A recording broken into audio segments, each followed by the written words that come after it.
नमस्कार, जन टीवी के उत्तराखंड के इस खास बुलेटिन में एक बार फिर से आप सभी का बहुत स्वागत है। मैं हूं आपके साथ प्रियंका तिवारी। खबरों को विस्तार से जानेंगे, लेकिन उससे पहले एक नजर हेडलाइंस पर।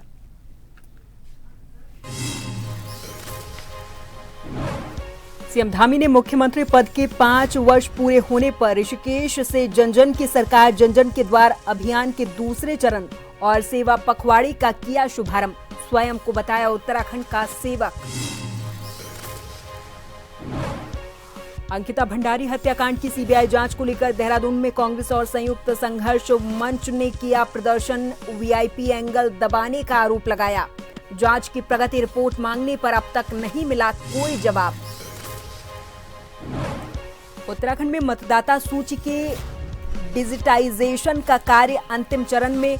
79.45 लाख मतदाताओं का रिकॉर्ड डिजिटाइज। 14 जुलाई को प्रकाशित होगी ड्राफ्ट सूची। अल्मोड़ा में पेयजल संकट को लेकर 40 से अधिक गांव के ग्रामीणों ने किया प्रदर्शन। करोड़ों रुपए की योजना के बावजूद नहीं मिल रहा नियमित और स्वच्छ पेयजल। मुख्यमंत्री के नाम ज्ञापन सौंपकर की जल्द समाधान की मांग।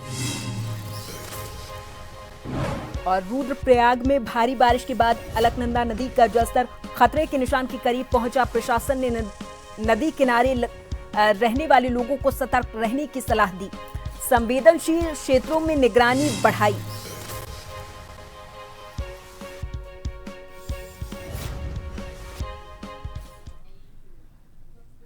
उत्तराखंड के मुख्यमंत्री पुष्कर सिंह धामी ने अपने मुख्यमंत्री पद के 5 वर्ष पूरे होने के मौके पर ऋषिकेश में जन जन की सरकार, जन जन के द्वार कार्यक्रम के दूसरे चरण और सेवा पखवाड़े का शुभारंभ किया है।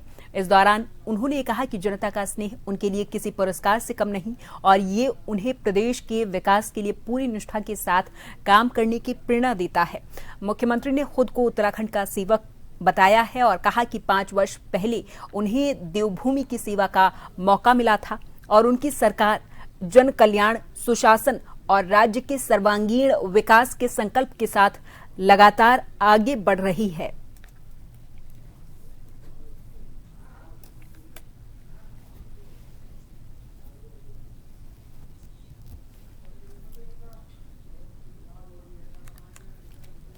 आज वर्चुअल माध्यम से, आज टेक्नोलॉजी के माध्यम से पूरे राज्य के अंदर सभी स्थानों पर, सभी जिला केंद्रों पर आज ये कार्यक्रम जन जन की सरकार, जन जन के द्वार का द्वितीय चरण प्रारंभ हो रहा है।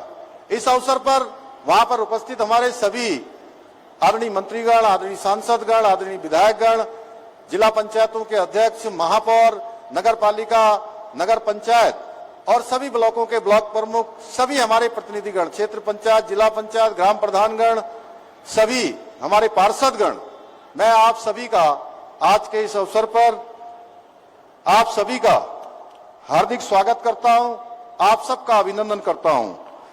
आज मां गंगा के पावन तट पर संतों की तपोभूमि में आप सभी के बीच आकर मुझे अत्यंत प्रसन्नता और गौरव की अनुभूति हो रही है। मुख्यमंत्री पुष्कर सिंह धामी के बतौर मुख्यमंत्री 5 वर्ष का कार्यकाल पूरा होने पर रामनगर में भारतीय जनता पार्टी कार्यकर्ताओं ने उत्साह के साथ जश्न मनाया। भारतीय जनता पार्टी के नेता और पूर्व नगर अध्यक्ष मदन जोशी के नेतृत्व में ढोल नगाड़ों के बीच मिठाइयां बांटी गई और मुख्यमंत्री धामी के नेतृत्व में हुए विकास कार्यों की सराहना की गई है। भारतीय जनता पार्टी नेताओं ने समान नागरिक संहिता, नकल विरोधी कानून, भू कानून, महिला सशक्तिकरण, रोजगार और पर्यटन विकास जैसे निर्णयों को सरकार की बड़ी उपलब्धियां बताया है।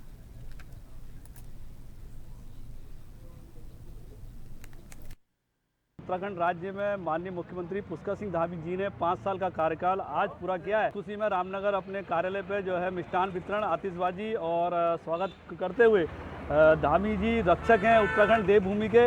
लगातार देवभूमि को बचाने के लिए और आने वाली पीढ़ी की सुरक्षा के लिए लव जिहाद हो, समान नागरिक संहिता कानून हो, या अवैध मदरसे जो है सीज करना हो, या मदरसा बोर्ड भंग करना हो, या 12,000 एकड़ भूमि खाली करानी हो, तो उत्तराखंड की देवभूमि की रक्षा कर रहे हैं। ऐसे हमारे धर्म रक्षक धामी जी ने आज जनता की कसौटी पर खरा उतरते हुए इस कार्यकाल को पूरा किया है। आगे भी 2027 उन्हीं के नेतृत्व में जनता जो है आगे भी चाहती है कि माननीय पुष्कर सिंह धामी जी के नेतृत्व में सरकार बने। एक वोट की ताकत जनता ने दिखाई है, आगे भी 2027 में दिखाएगी। इसलिए आज बड़े हर्षोल्लास से, खुशी से यहाँ मिष्ठान वितरण किया गया है। आगे धामी जी की दीर्घायु की शुभकामनाएं भी की है कि ऐसा मुख्यमंत्री उत्तराखंड का देवदूत है।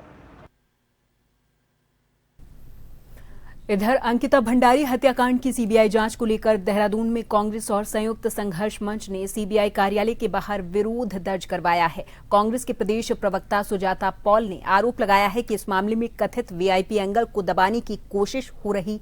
उन्होंने कहा कि पहले भी सीबीआई से जांच की प्रगति की जानकारी मांगी गई थी, लेकिन कोई जवाब नहीं आया।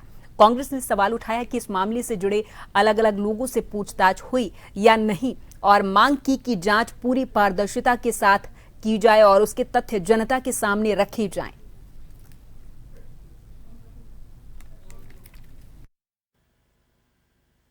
अंकिता भंडारी केस को किस तरह से गुमराह किया जा रहा है, किस तरह से वीआईपी को बचाया जा रहा है, ये बहुत सारे सवाल है। हम पहले भी गए थे सीबीआई कार्यालय और हमने उनसे सवाल पूछा था कि केस कहां तक पहुंचा, उसमें किस किस से पूछताछ हुई, लेकिन उन्होंने कुछ नहीं बताया। उसके बाद हमारे ज्ञापन का जवाब नहीं दिया।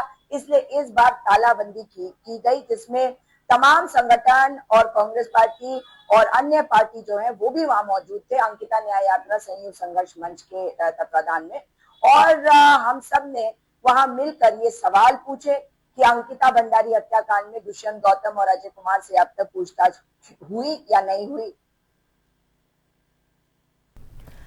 नैनीताल जिले के कालाढूंगी विधानसभा क्षेत्र की ग्राम सभा जयपुर पाडली के देवपुर कुरिया गांव में भारतीय जनता पार्टी के नेता और उत्तराखंड भाजपा के पूर्व प्रदेश प्रशिक्षण प्रमुख मनोज पाठक ने रात्रि चौपाल में हिस्सा लिया और ग्रामीणों से बातचीत की। इस दौरान क्षेत्रवासियों ने स्थानीय समस्याओं और विकास से जुड़े विभिन्न मुद्दे उनके सामने रखे। मनोज पाठक ने लोगों के स्नेह और विश्वास के लिए आभार जताया और कहा कि जनसेवा उनके जीवन का मूल उद्देश्य है और वो क्षेत्र के विकास के साथ ही हर नागरिक के सुख दुख में हमेशा सहभागी बने रहेंगे।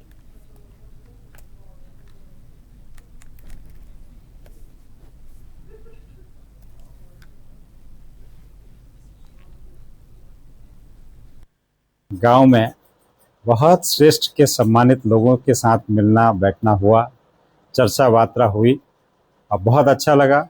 आगे की भविष्य की योजनाओं पर विचार करते हुए और वर्तमान समय में जो भी दिक्कतें हैं, जिस तरह से हमारे प्रदेश के यशस्वी मुख्यमंत्री श्रीमान पुष्कर सिंह धामी जी और देश के प्रधानमंत्री श्रीमान नरेंद्र मोदी जी योजनाएं यहाँ पर भेज रही हैं और धरातल पर उनके क्रियान्वयन में कहाँ खामियां हैं, उस सब पर चर्चा होते हुए कैसे उसको दूर किया जाए, इस पर आगे विचार करते हुए उनको माननीय मुख्यमंत्री और क्षेत्र के हमारे सम्मानित प्रतिनिधियों के माध्यम से कैसे दूर कराया जाएगा, इस पर चर्चा हुई। बहुत अच्छा लगा सबसे मिलके।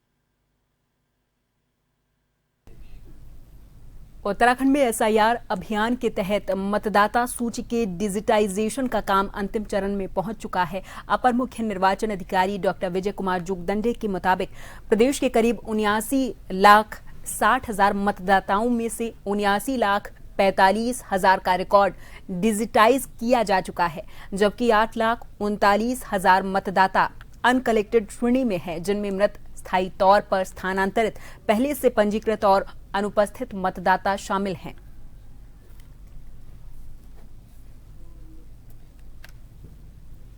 प्रदेश में 8 जून से लेकर 7 जुलाई के बीच में एसआईआर अभियान के अंतर्गत बीएलओ के द्वारा घर घर जाकर मतदाताओं को एनुमरेशन फॉर्म डिस्ट्रीब्यूट किया गया है।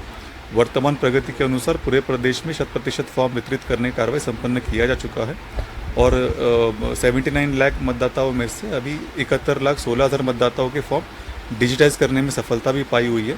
अभी 8,41,000 मतदाताओं को अनकलेक्टेबल श्रेणी में रखा गया है। प्राप्त जानकारी के अनुसार इस 8,41,000 मतदाताओं में से 1,24,000 मतदाता ऐसे हैं जो मृत श्रेणी में पाए गए हैं, तो उनका फॉर्म 7 भरकर डिलीट करने की कार्रवाई भविष्य में किया जाएगा। और साथ में हमारे जो ऐसे मतदाता है जो वहाँ पे एब्सेंट दिखाई दे रहे हैं, अपने पते पर उपलब्ध नहीं हैं, ऐसे 1,66,000 मतदाता इस श्रेणी में पाए गए हैं। चारधाम और कांवड़ यात्रा को देखते हुए हरिद्वार में खाद्य सुरक्षा विभाग ने कार्रवाई तेज कर दी है। जिले भर में की गई सैंपलिंग और निरीक्षण के दौरान कई खाद्य पदार्थ लैब जांच में फेल पाए गए, जिसके बाद विभाग ने 19 होटल, रेस्टोरेंट और ढाबा संचालकों के खिलाफ एडीएम कोर्ट में वाद दायर किया है। इनमें 11 मामलों में किचन में गंदगी और 8 मामलों में घटिया गुणवत्ता का दूध, घी, पनीर, मिठाई समेत अन्य खाद्य पदार्थ बेचने के आरोप हैं। विभाग ने कई व्यापारियों को नोटिस जारी किए और संदिग्ध खाद्य सामग्री को नष्ट करवाया है। चारधाम और कांवड़ को दृष्टि रखते हुए हमारे द्वारा खाद्य सुरक्षा अधिकारियों की स्पेशल टीम बनाई गई थी। पूरे संपूर्ण जनपद में लगातार निरीक्षण एवं सैंपलिंग कार्रवाई की गई थी। और गत माह हमारे जून में जो हमने चारधाम को दृष्टि में रखते हुए 19 केस हमने माननीय न्यायालय में दायर किए हैं, एडीएम न्यायालय में, जिसमें से कि 11 केस तो ऐसे हैं जो अनहाइजीनिक कंडीशन में, जिनके द्वारा साफ सफाई का और खाद्य सुरक्षा अधिकारियों के निर्देशों का पालन नहीं किया गया, दायर किए गए। और 8 केस हमारे सैंपल जो हमने पिछले अभी 5-6 महीने पहले जो सैंपल लिए गए, तो रिपोर्ट आने के बाद और जो नोटिस दिए गए उसका जवाब सही न देने के कारण 8 केस हमने मिठाई, दूध, दुग्ध पदार्थ और स्वीट्स के दायर किए। टोटल 19 केस हमने माननीय न्यायालय में इस महीने दायर किए। और यहाँ पर वक्त है एक छोटे से ब्रेक का। फौरन हाजिर होंगे कुछ और खबरों के साथ।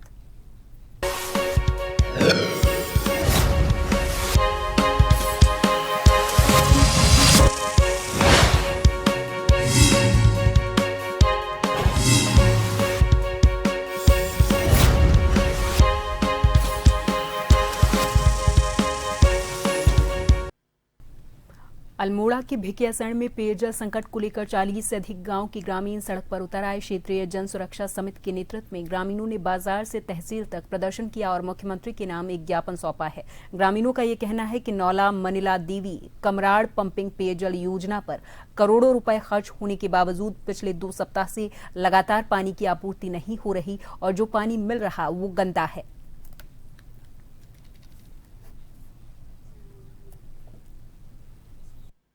आज पानी के मुद्दे को लेकर के भिकियासैंण में एक विशाल प्रदर्शन हुआ क्षेत्रीय जनता का। और ये योजना नौला मनिला देवी पेयजल योजना वर्ष 1985 में एक बड़े जन आंदोलन के बाद स्वीकृत हुई और ये योजना पूरे 60 गांव के लिए बनी है। आज इन्होंने उस योजना का पुनर्गठन कर दिया है, जिसमें 17 करोड़ से भी ज़्यादा रुपया जो है लगा है, लेकिन पूरे गांव की पानी की व्यवस्था चरमरा गई है। इसे कहीं भी पानी नहीं मिल रहा है, जबकि करोड़ों रुपया घर घर नल, घर घर जल वाला खर्च हो गया है। 70 करोड़ की योजना ये अलग से है और पहले से वो योजना चल रही थी और उसका पानी बकायदा मिल रहा था। गांव में अभी गर्मी के दिनों में इतनी हाहाकार मच गई है कि एक लोटा लोगों को पीने के लिए पानी नहीं मैसर नहीं हुआ है। इस गुस्से को लेकर के आज हमने माननीय मुख्यमंत्री उत्तराखंड शासन को ज्ञापन दिया है और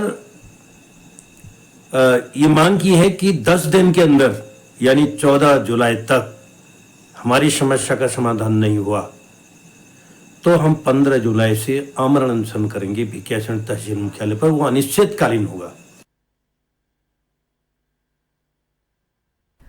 देहरादून में शहर की स्वच्छता व्यवस्था को और मजबूत बनाने के लिए नगर निगम ने क्विक रिस्पांस टीम की शुरुआत की है। शहरी विकास मंत्री राम सिंह कैड़ा ने 5 वाहनों को हरी झंडी दिखाकर इस टीम का शुभारंभ किया है। इस मौके पर मेयर सौरभ थपलियाल, नगर आयुक्त और अन्य जनप्रतिनिधि मौजूद रहे। मंत्री ने कहा कि मुख्यमंत्री धामी के नेतृत्व में प्रदेश को ग्रीन और क्लीन बनाने के लिए अभियान को आगे बढ़ाया जा रहा। नई टीम विशेष तौर पर शादी समारोह और बड़े आयोजनों में पहुंचकर मौके पर ही कूड़ा उठाएगी, जिससे शहर में गंदगी न फैले और नागरिकों को तुरंत स्वच्छता सुविधा मिल पाए।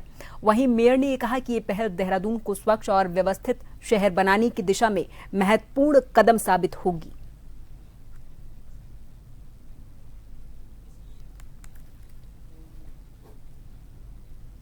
आज जब से भारतीय जनता पार्टी की सरकार प्रदेश में बनी और पुष्कर धामी जी इस प्रदेश के मुख्यमंत्री बने, तब से लगातार यहाँ पर इस प्रदेश को ग्रीन क्लीन प्रदेश के रूप में आगे ले जाने का हम लोग काम कर रहे हैं।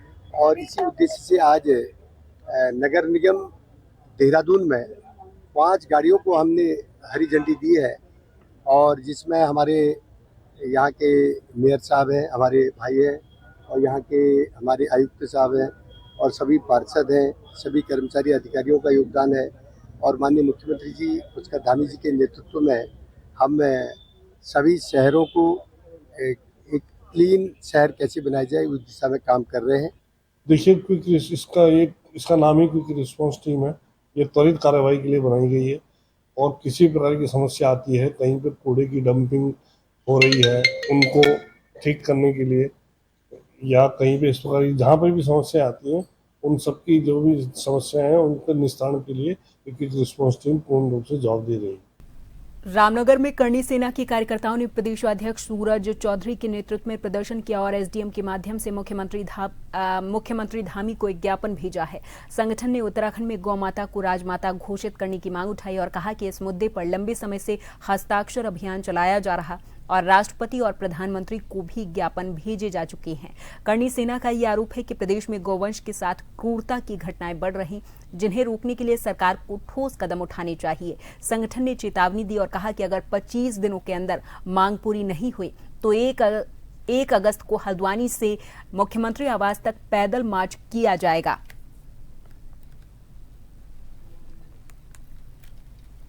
पिछले कई वर्षों से लगातार संपूर्ण भारतवर्ष में जो गायों की हत्या हो रही है, इसको लेकर के गौरक्षा के तहत एक हस्ताक्षर अभियान जारी है संपूर्ण भारतवर्ष में। उसके निमित्त देवभूमि उत्तराखंड में भी हस्ताक्षर अभियान चलाए गए। उन हस्ताक्षर अभियान में गौ माता को राष्ट्रीय माता घोषित करो, ये मांग की गई है। अभी हस्ताक्षर अभियान जारी है। 27 जुलाई को 10 लाख हस्ताक्षर अभियान के तहत 10 लाख हस्ताक्षर करके माननीय मुख्यमंत्री महोदय और प्रधानमंत्री महोदय, राज्यपाल महोदय, ये सभी को ज्ञापन भेजे जाएंगे। विशेष रूप से करणी सेना ने आंदोलन की चेतावनी देते हुए माननीय मुख्यमंत्री महोदय को आज उपजिलाधिकारी महोदय के माध्यम से ज्ञापन भेजा है। रामनगर कोतवाली पुलिस ने ड्रग्स फ्री देवभूमि उत्तराखंड अभियान के तहत नशे के अवैध कारोबार के खिलाफ अभियान चलाया और एक आरोपी को गिरफ्तार करके उसके पास से चरस बरामद किया है। घटना के संबंध में जानकारी देते हुए कोतवाल सुशील कुमार ने यह बताया कि रामनगर कोतवाली पुलिस की ओर से नशे के अवैध कारोबार के खिलाफ लंबे समय से अभियान चलाया जा रहा। पूछताछ में आरोपी ने अपना नाम वरुण बताया है।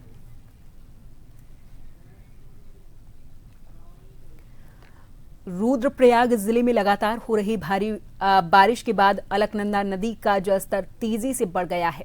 नदी का पानी अब खतरे के निशान के बिल्कुल करीब पहुंच चुका है, जिससे तटीय इलाकों में रहने वाले लोगों की चिंताएं बढ़ गई हैं। जिला प्रशासन ने नदी के बढ़ते जलस्तर को देखते हुए अलर्ट जारी किया और लोगों से नदी के किनारे न जाने की अपील की है।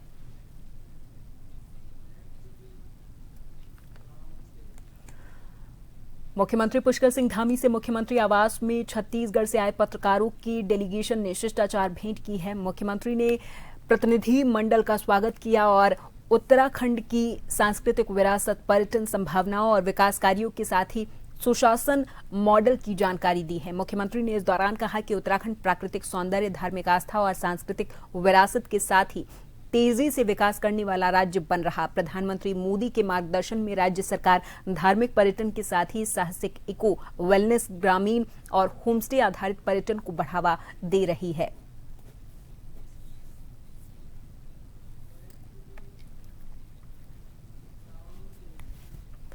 सैनिक कल्याण मंत्री गणेश जोशी ने सिलाकुई में असम विमान दुर्घटना में बीते 13 जून को शहीद हुए भारतीय वायुसेना के स्क्वाड्रन लीडर प्रशांत सिंह के आवास पर पहुंचकर उन्हें पुष्पांजलि अर्पित करके भावभीनी श्रद्धांजलि दी। इस दौरान उन्होंने शहीद के परिजनों से मुलाकात की, गहरी शोक संवेदना जताई और उन्हें दुख की घड़ी में धैर्य बनाए रखने का संबल दिया है। सैनिक कल्याण मंत्री ने इस दौरान कहा कि स्क्वाड्रन लीडर प्रशांत सिंह का सर्वोच्च बलिदान राष्ट्र सदैव याद रखेगा। उन्होंने शहीद के परिजनों को राज्य सरकार की ओर से हर संभव सहयोग का भरोसा दिया है।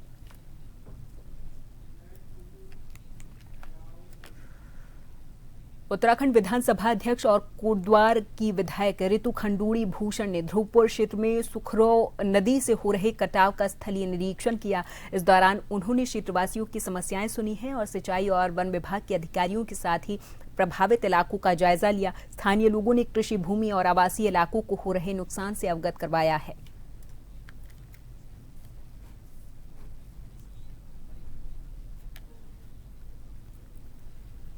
किस तरह से यहाँ पर हम अपने प्रोटेक्शन के लिए जाल जो होते हैं हमारे, उसको कैसे लगाया जाए, कहाँ पे लगाया जाए, उसकी यहाँ पे समीक्षा की गई और उसके बाद हम फॉरेस्ट और सिंचाई विभाग के साथ मिलकर इस चीज़ को सुलझाने का प्रयास करेंगे कि जो नदी आए वो जहाँ भी आबादी है उस तरफ न जाके अपना कोर्स पे जाए। और इसी के साथ इस बुलेटिन में फिलहाल के लिए मेरे साथ बस इतना ही। आप देखते रहे जन टीवी। नमस्कार।